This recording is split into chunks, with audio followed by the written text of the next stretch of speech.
ধূপগুড়িতে নতুন করে আতঙ্ক। ধূপগুড়ি, বানারহাট, নাগরাকাটা, চা মহল্লায় এতদিন পর্যন্ত টেনশন ছিল ডেঙ্গি নিয়ে এবং প্রশাসন চেষ্টা করছিল যে করেই হোক ডেঙ্গি আক্রান্তের সংখ্যা কমাতে হবে, ডেঙ্গি যাতে কেউ আক্রান্ত না হন সেদিকে নজর রাখতে হবে। এবার ম্যালেরিয়া, এখনো পর্যন্ত ম্যালেরিয়ায় এই অঞ্চল থেকে মোটামুটি কতজন মানুষের আক্রান্ত হওয়ার খবর পাওয়া গিয়েছে এবং প্রশাসন কিভাবে কাজ করছে, রকি প্রতিনিধি সরাসরি আমার সঙ্গে রয়েছে। রকি,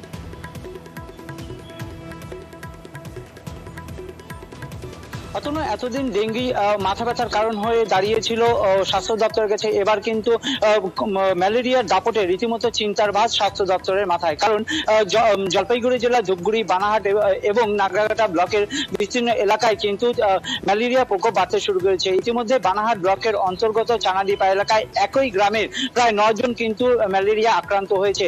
এই ঘটনার পর কিন্তু নড়েচড়ে বসেছে জেলা প্রশাসন এবং স্বাস্থ্য দপ্তর, এবং স্বাস্থ্য দপ্তরের তরফ থেকে কিন্তু ইতিমধ্যেই সেই সব এলাকাগুলির মধ্যে কিন্তু টিম পাঠানো হয়েছে এবং বাড়ি বাড়ি সার্ভে করাচ্ছে।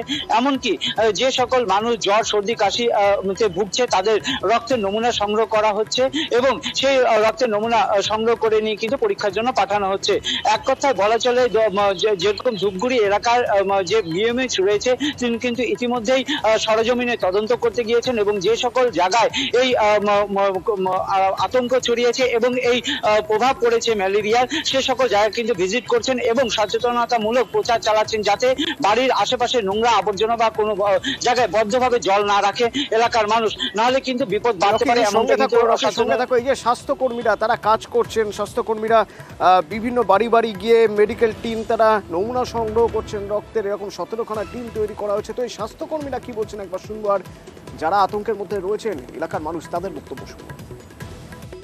হাতে রক্ত নিল, সর্দি জ্বর মাঝে মাঝে হয় আমার। হ্যাঁ, বুড়ো মানুষ। আপনাদের এখানে কি ম্যালেরিয়া বাড়ছে? ম্যালেরিয়া বাড়ে না, শুরু হচ্ছে, চলছে আর কি। এই কারণে কি রক্ত টেস্ট করতেছে? হ্যাঁ হ্যাঁ, এই কারণে চিন্তা ভবিষ্যতে আরো বেশি হইতে পারে, বলা যায় না। আমরা সমস্ত চাঁদিবার এরিয়াতে সাহায্য করছি। 35 জন আমরা বেরিয়েছি স্বাস্থ্য দপ্তর থেকে।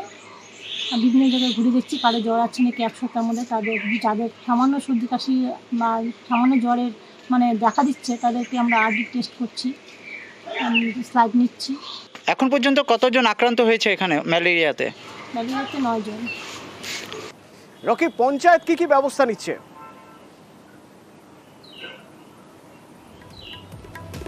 দেখো, এই বিষয়ে আমরা যখন সেই এলাকায় যাই এবং সেই এলাকার যে পঞ্চায়েতের প্রধান রয়েছে, শালবাড়ি 1 নং গ্রাম পঞ্চায়েতের প্রধান, তিনি কিন্তু জানিয়েছেন যে স্বাস্থ্য দপ্তরের তরফ থেকে আধিকারিকরা সেখানে এসেছেন এবং তারা কিন্তু সার্ভে টিমও পাঠিয়েছেন এবং স্বাস্থ্যকর্মীরা বাড়ি বাড়ি যাচ্ছেন। এর পাশাপাশি গ্রাম পঞ্চায়েতের তরফ থেকে সচেতনতামূলক প্রচার চালানো হচ্ছে গ্রামে, যাতে মানুষ সচেতন হয় এবং এই ম্যালেরিয়া যেন আরো বেড়ে না যায়। এর পাশাপাশি বলে রাখতে চাইবো, বানারহাট ব্লকের অন্তর্গত যে সকল জায়গা রয়েছে এবং নাগরাকাটা ব্লকের এলাকা রয়েছে, অসমর্থিত সূত্রের খবর যে প্রায় 30-এর অধিক কিন্তু ম্যালেরিয়া আক্রান্ত রয়েছে, যারা এখন পর্যন্ত। পঞ্চায়েত প্রধান কি বলছেন রকি?